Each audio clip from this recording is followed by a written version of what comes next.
అందరికీ నమస్కారం. Jamie Prem's YouTube ఛానల్కి స్వాగతం.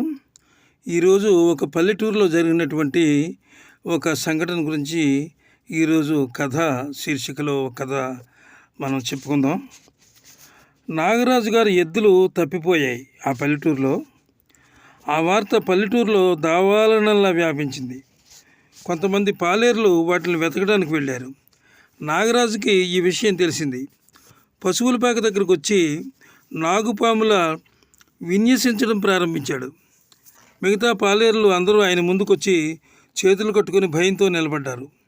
వాళ్ళను ఉద్దేశించి అన్నాడు, ఎరా ఎద్దులు ఎక్కడికి పోయాయి? ఏమో అయ్యగారు, మేము వచ్చేటప్పటికే పాకలో లేవు అని వాళ్ళు భయపడుతూ సమాధానం ఇచ్చారు. ఎదవ సమాధానాలు చెప్పకండి.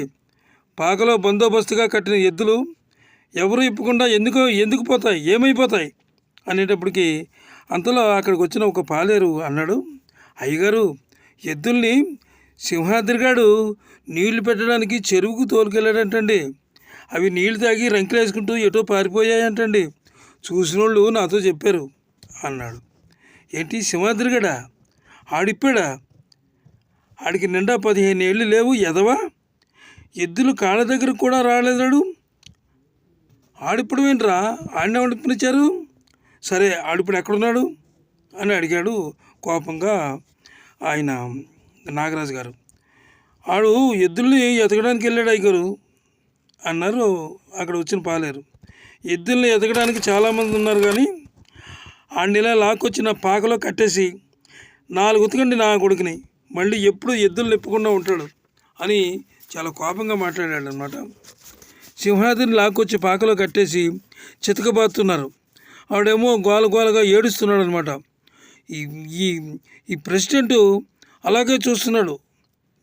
వాడి ఏం చేయాలి అసలు? వాడిని ఎంతో ఖరీదైనటువంటి ఎద్దులు అని చెప్పి అలా చూస్తున్నాడు అనమాట. అయితే ఇంతకు ఆ సింహాద్రి అనేవాడు పిల్లాడు చదువుకుంటానని వాళ్ళ అమ్మతోటి ఎన్నో విధాలుగా పాపం వాడు చదువుకోవాలని ప్రయత్నం చేస్తే వాళ్ళమ్మ అంటే ఇల్లు గడవక నాగరాజు గారి దగ్గర పాలేరుతనానికి పెట్టిందనమాట. వాడు నిజంగానే మంచి తెలివైన పిల్లాడు అనమాట. చాలా చక్కగా చదువుకునేవాడు. 1, 2 చదివినట్టున్నాడు. అక్కడితోటి ఆపేసి ఇక పనిలో పెట్టేశారనమాట. అయితే ఇక్కడికి ఇంకొక విషయం ఉంది. ఈ పల్లెటూరులో ఆయనే పెద్ద భూస్వామి నాగరాజు గారు. ఆయన మాటకి ఎవరు ఎదురు చెప్పడానికి వీల్లేదనమాట. అప్పుడు ఏమైపోయిందంటే వాడు వచ్చాడు, కుర్రాన్ని తీసుకొచ్చి తాళ్ళు అంటే వాడు వచ్చిన తర్వాత ఎరా ఏమైందని అడిగితే, అయ్యగారు నేను నీళ్లు పెట్టడానికని ఆ ఎద్దుల్ని తోలుకెళ్ళిన అయ్యగారు, అవి నీళ్లు తాగినట్టే తాగి రంకులేసుకుని పారిపోయాయి అయ్యగారు అని చెప్పి వాడు ఏడుస్తూ చెప్పాడు. అప్పుడే వాడి తల్లి అన్నం పట్టుకొచ్చి నాగరాజుని చూసి దూరంగా చతికిలు పడిపోయింది ఏడుస్తూ.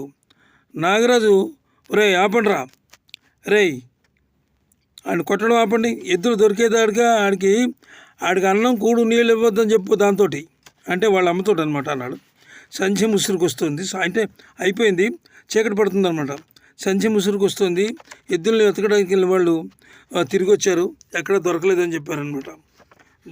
దగ్గరికి వచ్చేటప్పటికి కొంచెం దూరం నుంచి ఎద్దులు అంటే చీకటిగా ఉంది, ఎద్దుల గంటలు నెమ్మదిగా వినపడుతున్నాయి. ఎద్దులు రాక వినపడుతున్నాయి అనమాట గంటలు. ఎద్దులు దగ్గరికి వచ్చేసినాయి.